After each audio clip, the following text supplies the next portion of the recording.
Welcome student, SO में online class में आपका स्वागत है। सोशल साइंस की बात कर रहे थे और हमने थर्ड लेसन की शुरुआत कर ली थी। उसके अंतर्गत हमने दिल्ली पर किन राजवंशों ने शासन किया इसके बारे में जानकारी ले ली थी। तो क्लास 7th ठीक है, और सोशल स्टडी की बात करेंगे। पार्ट आपका 3rd है, दिल्ली के सुल्तान।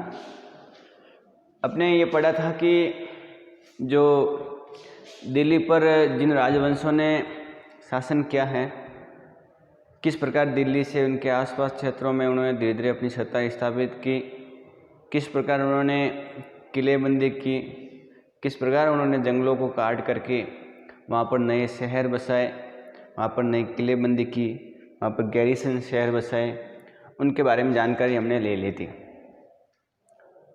उसी के आगे बढ़ेंगे कि जिस प्रकार उन्होंने दिल्ली के आसपास जो इलाके हैं, गंगा नदी का जो दोआब क्षेत्र है, प्रदेश है, वहाँ पर उन्होंने जंगलों को काट करके, लेकिन इससे ये नुकसान हुआ कि जिस जगह पर उन्होंने जंगलों को काटा, वनों को काटा, वहाँ के जो पर्यावास में रहने वाले जो लोग थे, दरअसल आदिवासी लोग या आखेटक जो शिकार करने वाले थे, वो वहाँ से भागने लग गए और उनको अपनी जगह छोड़नी पड़ी। तो उन्होंने व्यापार को बढ़ाने के लिए, अपने साम्राज्य को बढ़ाने के लिए जंगलों को काट कर वहाँ पर गैरिसन शहर बसाए, नए शहर बसाए और किले बनाए ताकि उनकी सुरक्षा हो सके, सैनिकों का जो अड्डा है या उनकी संख्या है वो बढ़ सके, साथ में उनका व्यापार बढ़ सके। खैर, इसी के अलावा बाहर की सीमाओं को भी उन्होंने आगे बढ़ाया। दरअसल जो अलाउद्दीन खिलजी या खलजी वंश का जो था, उसने अपने साम्राज्य को बढ़ाने के लिए उत्तर भारत से दक्षिण भारत तक भी गया। जब किताब आप देखेंगे तो उसमें मानचित्र बना हुआ है कि किस प्रकार अलाउद्दीन खिलजी ने अपने दिल्ली के अलावा बाहर के क्षेत्रों को, इलाकों को भी कब्जे में किया। तो उन्होंने सैनिक अभियान भी किए। तो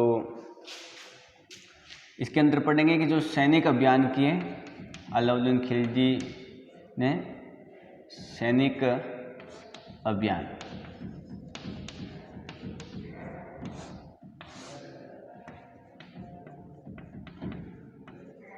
अलाउद्दीन खलजी या खिलजी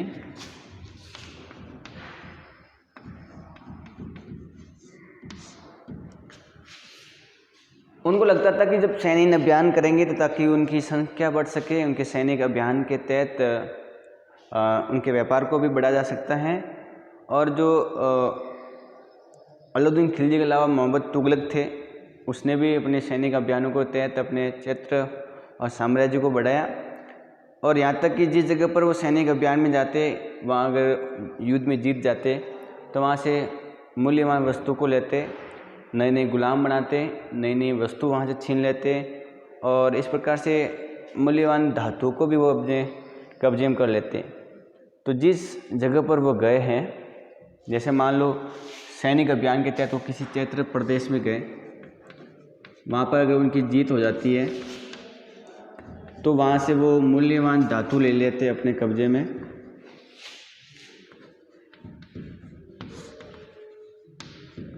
मूल्यवान धातुएं अपने कब्जे में कर लेते हैं। उसके अलावा वहाँ से घोड़ा, इसके अलावा जो सैनिक हैं वो उनके अंडर में आ जाते हैं। इसके अलावा जो अस्त्र शस्त्र हैं वो भी अपने अंडर में ले लेते हैं। तो जानवर के अलावा अस्त्र शस्त्र भी लेना, मूल्यवान वस्तुओं को लेना, जैसे सोना चांदी, घोड़ा हाथी के रूप में, तो ये मूल उद्देश्य था सैनिक अभियानों का। तो अपने ये समझ रहे हैं कि जो दिल्ली सल्तनत थी, दिल्ली साम्राज्य था, वहाँ जो भी बादशाह या सुल्तान बने, उन्होंने अपने साम्राज्य को बढ़ाने के लिए बाहर अनेक प्रदेशों को जीता। वहाँ से घोड़ा गाड़ी और जितने भी हाथी, सैनिक, मूल्यवान वस्तुओं को अपने अंडर में लिया और मूल्यवान वस्तुओं को अपने अंडर में लेकर अपने साम्राज्य की सत्ता बढ़ाई। ठीक है,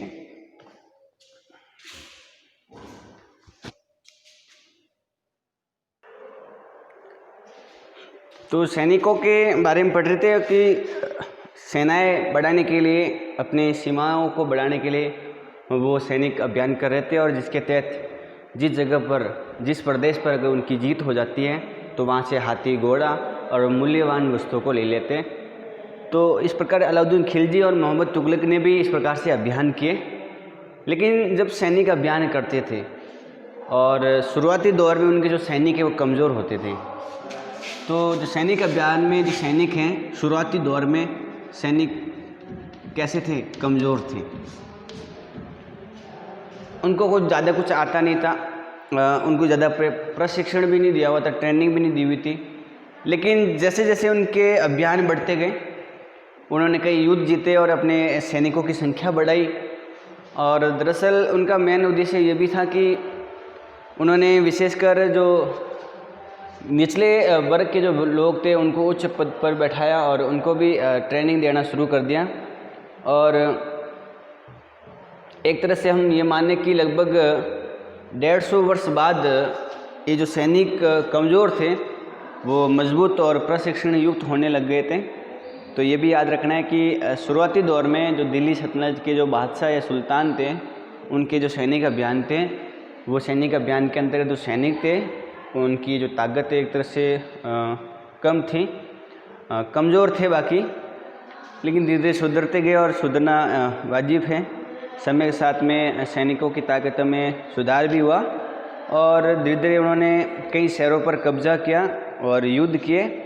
युद्ध करते हुए अपनी सैनिक शक्ति उन्होंने बढ़ाई और वो जिस जगह पर युद्ध करते थे और वहाँ पर अगर अपनी जीत हासिल हो जाती तो जो उस जगह के सैनिकों के जो सूबेदार या प्रशासक हैं वो वहाँ के लोगों पर अधिकार कर लेते हैं और वहाँ पर ही फैसले सुनाने का काम करते हैं और किसानों से कर वसूलने का काम करते थे। मतलब ये हुआ कि जैसे मान लो कि ये दक्षिण भारत का एक तरह से मानचित्र मान लो और है भी। जैसे यहाँ पर दिल्ली है तो जो अलाउद्दीन खिलजी हैं तो उन्होंने रणथंबोर, सिवाना, चित्तौड़गढ़, गुजरात, मांडू, वारंगल, इधर तंजावुर, इन प्रदेशों पर सैनिक अभियान किए। तो ये जो सैनिक अभियान है ये अलाउद्दीन खिलजी के हैं, ध्यान रखना आपको।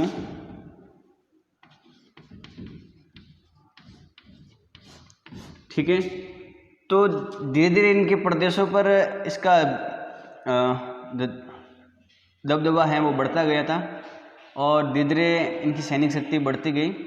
दरअसल ये जिस जगह पर अपना अधिकार कर लेते, मान लो इस जगह पर अधिकार किया तो यहाँ सैनिक क्या करते थे, यहाँ के सैनिक के जो सूबेदार थे और जो प्रशासक थे वो यहाँ पर फैसला सुनाने का काम करते। मुकदमे पर फैसला सुनाना यहाँ वो काम करते थे। दरअसल यहाँ जो किसान लोग थे उनसे कर वसूलने का काम करते थे किसानों से, तो कर वसूलने का काम भी यही करते थे किसानों से।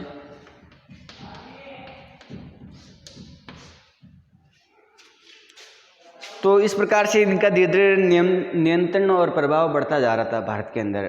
किस प्रकार इन्होंने अपनी सैनिक व्यवस्था आगे बढ़ाई और सैनिक अभियान बढ़ते हुए अपने शक्ति को उन्होंने बढ़ाया। तो खैर इसकी अपने बात कर लिए किस प्रकार इनके सैनिक अभियान आगे बढ़ते हैं। फिर जिस जगह पर उनका अधिकार हुआ है, जहाँ ये आराम से अपना प्रशासन चला रहे हैं, तो उन्होंने अपने धर्म को बढ़ाने के लिए अनेक मस्जिद भी बनाए। यहाँ पर वहाँ पर सुरक्षा के लिए किले बंदी भी की उन्होंने, किले भी बनाए और वहाँ पर वो कर वसूलने का काम करते और उस कर वसूले से वहाँ की जो सैनिक शक्ति है उनका खर्चा उठाने का काम करते थे। मतलब जो सैनिक गए हैं, जिन्होंने युद्ध लड़ा है और युद्ध के अंदर जो जीत प्राप्त की है वो वहीं रहते थे, वहाँ पर अधिकार कर लेते, सूबेदार वहीं पर फैसला सुनाने का काम करते, वहाँ के किसानों से वो कर वसूलते और उसके बाद में वहाँ पर ही रहना शुरू कर देते और वहाँ जो सैनिक है उनका खर्चा उन्हीं किसानों पर, जिस जगह पर वो रह रहे हैं, जिस प्रदेश पर उन्होंने जीत हासिल की है, वहाँ पर ही वो खर्चा उठा पाते और वहीं से सैनिकों का खर्चा चलता था। तो इस प्रकार से उन्होंने अनेक मस्जिद भी बनाई, दिल्ली के अंदर भी बनाई, जहाँ जहाँ उन्होंने शहर बसाए, जिस जगह पर या जिस प्रदेश पर उन्होंने अपना अधिकार किया वहाँ पर भी धीरे धीरे उनकी मस्जिदें बढ़ती गई और धर्म प्रचार के रूप में उनका सिस्टम ये चलता गया। तो अपने सैनिक अभियानों के बारे में पढ़ा कि किस प्रकार सैनिक अभियान करके वो अपनी शक्ति बढ़ा रहे थे और शक्ति बढ़ाकर अपने सैन्य शक्ति में बढ़ोतरी करने के बाद में इनका अधिकार बढ़ता जा रहा था और इस प्रकार से दिल्ली से पूरे भारत के अंदर उनकी साम्राज्य की जो सीमा है वो बढ़ती जा रही थी। अब अपने समझेंगे जो खिलजी या खलजी वंश था और साथ में जो तुगलक वंश है उसमें किस प्रकार प्रशासन व्यवस्था चलती थी, तो आपस में किस प्रकार सिस्टम है वो अपने समझेंगे। तो दरअसल पूरे साम्राज्य को संभालने के लिए दो पद माने जाते थे, सूबेदारों की व्यवस्था थी और प्रशासकों की व्यवस्था थी। अब पूरे साम्राज्य को संभालने के लिए प्रशासक जरूरी है और सूबेदार जरूरी है। इस प्रकार से हमने ये देखा कि पूरे साम्राज्य को संभालने के लिए जो दो पद हैं जिनका नाम सूबेदार और प्रशासक हैं, दिल्ली के अंतर्गत सबसे पहले जो आरंभिक सुल्तान थे, इल्तुतमिश का नाम सुना होगा, इल्तुतमिश की बात भी की थी हमने। तो ये क्या करते थे कि जो सामंत हैं और जमींदार हैं उन पर विशेष स्थान पर ये गुलामों को धीरे धीरे सूबेदार बनाने लगे थे, क्योंकि उनको लगता था कि जो गुलाम है वो पूरे अपन जीवन में मालिक पर निर्भर है, वो ना मालिका का जो नमक खाया है उसके विपरीत नहीं जाएगा, मालिक का वफादार होता है गुलाम, उनकी ऐसी मान्यता थी। तो इल्तुतमिश ने जो गुलाम थे उन गुलामों को सूबेदार नियुक्त किया। तो ये बड़ी बात है कि उस समय जो गुलाम होते थे उनको भी बड़े उच्च पद दिए जाते थे। इस बात को आप याद कर सकते हो और याद रखना है आपको। दरअसल ये जो गुलाम हैं जो सुल्तानों के नीचे सुल्तानों की सेवा करने के लिए होते थे, दरअसल उन गुलामों पर सुल्तान भरोसा भी करता था और इसी भरोसे के माध्यम से उनको उच्च पद भी देते थे, जैसे सूबेदार के पद पर, ताकि वो अपने मालिक की अच्छी तरह से सेवा के साथ में मातृभूमि की भी रक्षा कर सके, ऐसा माना जाता था। तो दरअसल उन गुलामों को फारसी भाषा में बदंगा कहते थे, ध्यान रखना आपको। तो अपन समझ रहे हैं कि जो खलजी वंश हैं उसके और तुगल वंश के किस प्रकार से साम्राज्य थे, वहाँ प्रशासन किस प्रकार का था।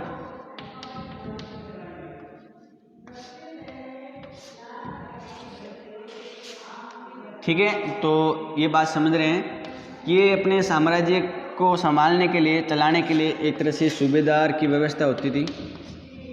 सूबेदार का मतलब ये होता है कि जैसे मान लो ये प्रदेश है एक जगह पर, इस प्रदेश के अंदर सैनिक हैं, टुकड़ियाँ रह रही है, तो उन सैनिकों का जो हेड है वो सूबेदार और प्रशासक भी वहाँ पर इस प्रकार से चलाते थे पूरी व्यवस्था को। दरअसल जो प्रशासन या सूबेदार पर ऐसे पदों पर नियुक्त करने के लिए दरअसल उस समय गुलामों को भी नियुक्त किया जाता था। ऐसा नहीं है कि बड़े पदों को धारण करने वाले बड़े लोग होते थे, जो गुलाम हैं उनको भी सूबेदार नियुक्त करते थे।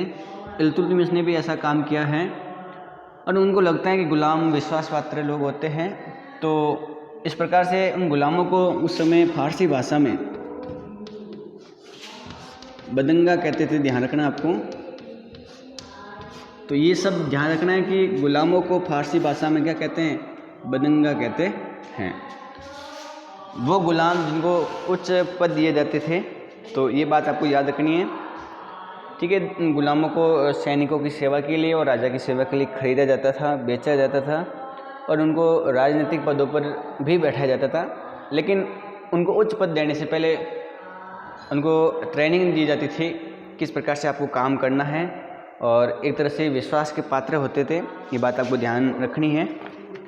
तो जो गुलाम हैं वो अपने मालिकों पर आश्रित थे। ठीक है, तो गुलाम किस पर आश्रित हैं, मालिकों पर, और जीवन भर मालिकों की सेवा करते रहते थे। मालिक को लगता कि अब ये गुलाम विश्वास पात्र हैं, तो उनको वो क्या करते थे, बड़े पद दे देते।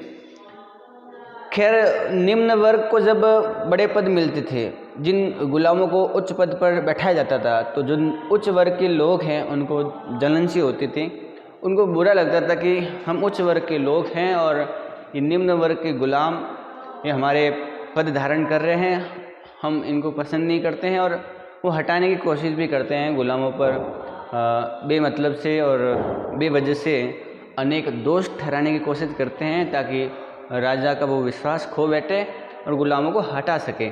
इस प्रकार की कंडीशन भी हमको दिखाई देती है। तो आश्रित शब्द जो आया है उसका मतलब ये होता है कि एक व्यक्ति दूसरे पर जब निर्भर रहता है, जो दूसरा व्यक्ति है वो उसका संरक्षण करता है, उसका एक तरह से रक्षक वाला होता है, तो वो आश्रित माना जाता है। तो सेनापति या सूबेदार गुलामों को बढ़ाने की जो वजह रही है कि वो राजाओं के या बादशाहों या सुल्तानों के एक तरह से विश्वास पात्र के लोग होते थे, और खैर सुल्तान उन पर विश्वास से करता था, लेकिन इससे टकराव होती थी। उच्च पद के लोग और निम्न वर्ग के लोगों में जो गुलाम बने हैं उनमें लड़ाइयाँ होती थी, और यहाँ तक कि जो पद गुलामों को दिए जाते थे वो वंशानुगत नहीं होते थे। जैसे किसी गुलाम को मान लो कि एक तरह से सूबेदार या सेनापति बनाया है, इसका मतलब ये नहीं कि उसका बेटा ही वापस सेनापति बनेगा। ये गुलाम बदलने के साथ साथ में जगह भी बदली जाती थी और एक के बाद दूसरा नया व्यक्ति आता था। लेकिन इससे ये होने लग गया कि जो पुराने व्यक्ति हैं और जब नया सुल्तान आता है तो वो अपने जगह को भी बदल देता है, अपने जो नीचे सेवा करने वाले व्यक्ति हैं उनको भी बदल देता है। मतलब ऐसे है कि जो पहला राजा था उस राजा ने जिन व्यक्तियों को जिस पद पर बैठाया था, जब नया राजा बना उस व्यक्ति ने उन व्यक्तियों को वहाँ हटाकर नए व्यक्तियों को बैठा दिया।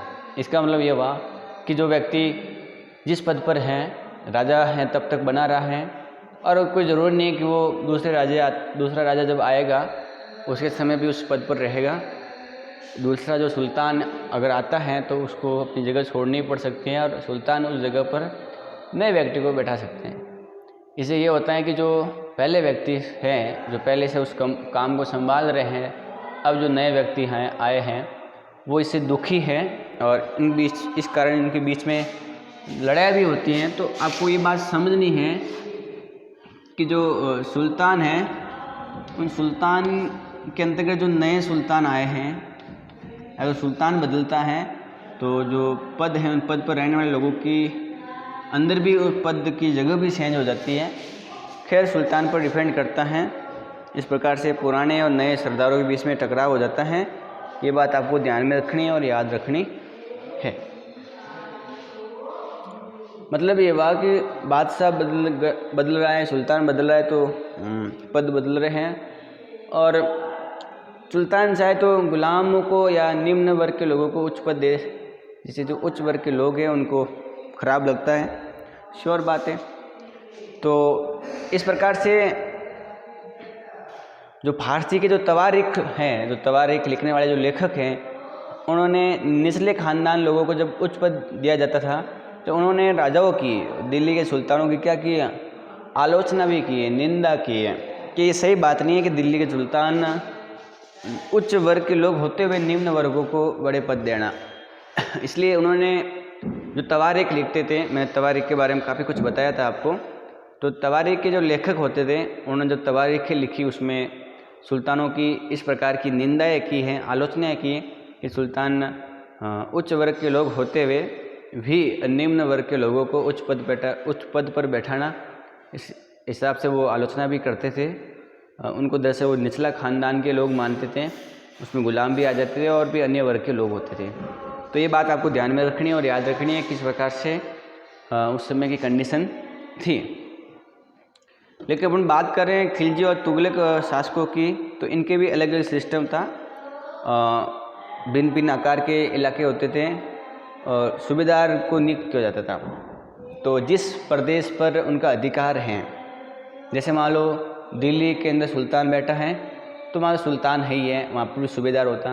लेकिन दिल्ली के आसपास में ऐसे प्रदेश है, उन प्रदेश पर दिल्ली का अधिकार है, दिल्ली के सुल्तान का अधिकार है। तो उस प्रदेश के अंदर क्या हो रहा है, उस प्रदेश के अंदर सैनिक किस प्रकार रह रहे हैं, उस प्रदेश के अंदर कर वसूलने का काम कौन करते हैं, तो वहाँ पर जो पूरा संभालने का जो काम है प्रशासक के रूप में उन सूबेदारों को नियुक्त किया जाता था। और ये जो नियुक्त हैं, ये जो जगह पर नियुक्त किए जाते थे उस जगह को बोलते थे इक्ता। तो इक्ता शब्द याद रखना है आपको। एक शब्द आया है इक्ता। इक्ता का मतलब ये हुआ कि सूबेदार को जिस प्रदेश पर नियुक्त किया जाता था उस प्रदेश को क्या कहते हैं, इक्ता कहते हैं। ठीक है, तो इक्ता शब्द के बारे में मैंने बता दिया। इसको अपने ऐसे भी लिख सकते हैं, आधा क, कहीं आधा क भी है और कहीं क पूरा भी है, तो कोई दिक्कत वाली बात नहीं है। तो इक्ता उन प्रदेश को कहते हैं जहाँ सूबेदार नियुक्त हैं, क्योंकि सूबेदार वहाँ प्रशासन के रूप में काम करता था और संभालने का काम करता था। जिस व्यक्ति को ये संभालने का काम दिया है या उसको अधिकारी बनाया, उस व्यक्ति को इक्तदार कहते थे या मुक्ति कहते थे। तो दो शब्द और आए हैं। जैसे मान लो ये प्रदेश है, इस प्रदेश पर जिस अधिकारी को, सैनिक व्यवस्था सूबेदार संभालेगा और भी प्रशासनिक काम नहीं संभालेगा, लेकिन जिस प्रदेश पर उसको इक्ता संभालने के लिए दिया है उस व्यक्ति को इक्तदार कहते थे और मुक्ति भी कहते थे, मुक्ति। ठीक है, तो ये 2-3 शब्द आपको ध्यान में रखना है। एक तो मैंने मुक्ति बताया और एक बताया आपको इक्तदार। ठीक है, तो जिस प्रदेश पर सूबेदारों को नियुक्त किया जाता है उस प्रदेश को बोलते थे इक्ता, और वहाँ जिस अधिकारी को संभालने के लिए देते थे उस अधिकारी को बोलते थे इक्तदार या मुक्ति कहते थे। ठीक है, और ये मुक्ति व्यक्ति हैं, उसका मुख्य काम है कि सैनिकों को नए अभियानों के लिए नेतृत्व करना, सैनिकों की देखरेख करना और अपने इलाके में कानून व्यवस्था चलाना। ठीक है, तो ये बात ध्यान रखनी है। तो सूबेदार का मतलब उस प्रदेश के अंदर जो सैनिक हैं उनका एक तरह से सेनापति के रूप में सेना नायक होता था। बड़ी सेनाएं होती थी, उनको अलग अलग सैनिक दिए जाते थे। और जिस जगह पर, जिस प्रदेश के अंदर कर वसूलने का काम है, न्याय व्यवस्था है, कानून व्यवस्था चलाने का जो काम है, वो जिन अधिकारी को दिया जाता था उसको बोलते थे इक्तादार, और या उसको मुक्ति भी कहते थे। इनका जो मुख्य काम है वो मैंने आपको बता दिया है कि नेतृत्व करना, उसके साथ साथ में जिस प्रदेश पर उसको बैठाया है, जिस प्रदेश में उसको अधिकारी बनाया है, वहाँ पर क्या करना, उसको वहाँ पर कानून व्यवस्था लागू करना, ढंग से चलाना। ठीक है, और वहाँ से जो कर आ रहा है उस कर का प्रयोग करके सैनिकों की जो वेतन है या उसकी जो आय है, उन सैनिकों की आय देना है, उनका वेतन देना, वो जो पैसा है वो वहीं के लोगों से कर के रूप में वसूलना, ये मुख्य रूप से काम था। और सैनिकों की तनख्वाह भी देना था।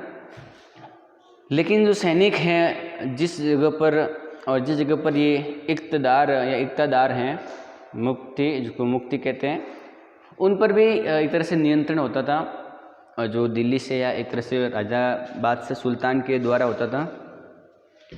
ठीक है, क्योंकि किस समय किस प्रदेश में कितने सैनिक हैं, उनके कितना आय खर्चा है, कितना रुपया आ रहा है, क्या वो जो मुक्ति है वो जिस प्रदेश के अंदर कर वसूल रहा है, कर ले रहा है, वो राजा के अकॉर्डिंग या सुल्तान के अकॉर्डिंग ले रहा है, ऐसा तो नहीं वो ज़्यादा ले रहा है। तो इस बात को भी देखा जाता था किस हिसाब से